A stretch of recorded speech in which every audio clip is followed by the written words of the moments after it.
Selja taga on Kristiine noortekeskuse esimene jalgrattaretk, mis viis meid Põhja-Tallinnasse ja sõitsime läbi kogu Põhja-Tallinna rannajoone, kaasa arvatud Paljassaare poolsaare. Loomulikult need osad, kuhu pääses ligi, ehk siis sadamatesse ja tööstusaladele me ligi ei pääsenud, aga kus oli inimeste ligipääs olemas, need kõik kohad me rattaga läbi sõitsime. Ja see praegune video siis võtabki kokku meie retkel nähtu, et peale meie väikest sissejuhatust tuleb siis piltide ja videoklippide sari, mida reisil nägime. Ja mõlemad ka kiiresti tutvustame, mis meile selle retke jooksul kõige rohkem meelde ja meeldis.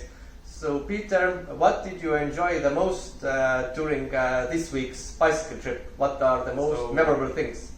Like the most memorable thing in general is all these new small places which we saw during our trip, because like I knew about the big and like the famous places in the coastline, but I didn't knew these small places, these hidden, like doesn't have to be special places, but just these like small and hidden places were really nice, and some of them were really nice, so I really enjoyed experiencing and discovering these places. Minule meeldis retkejuhu puhul kõige rohkem ilm, et oli soe mõnus ilm. See, et me olime küll peaaegu kesklinna hästi lähedal ja keset Tallinnat, ehk Põhja-Tallinnas, aga me nägime kohutavalt palju loodust. Me nägime hobuseid meres kappamas, me nägime rebast, me nägime Šoti mägiveiseid, me nägime luikesid ja muid merelinde.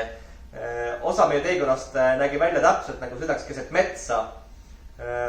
Lisaks meeldisid ka mulle igasugused huvitavad uued ehitised, mis on tekkinud, ja näiteks laudteed Paljassaarde, mis on väga ägedad. Nii et see oli minu lemmikosa sellest retkest. Loodame, et ühined meiega järgnevatel retkedel ja siit tulevad meie pildid ja klipid sellest retkest.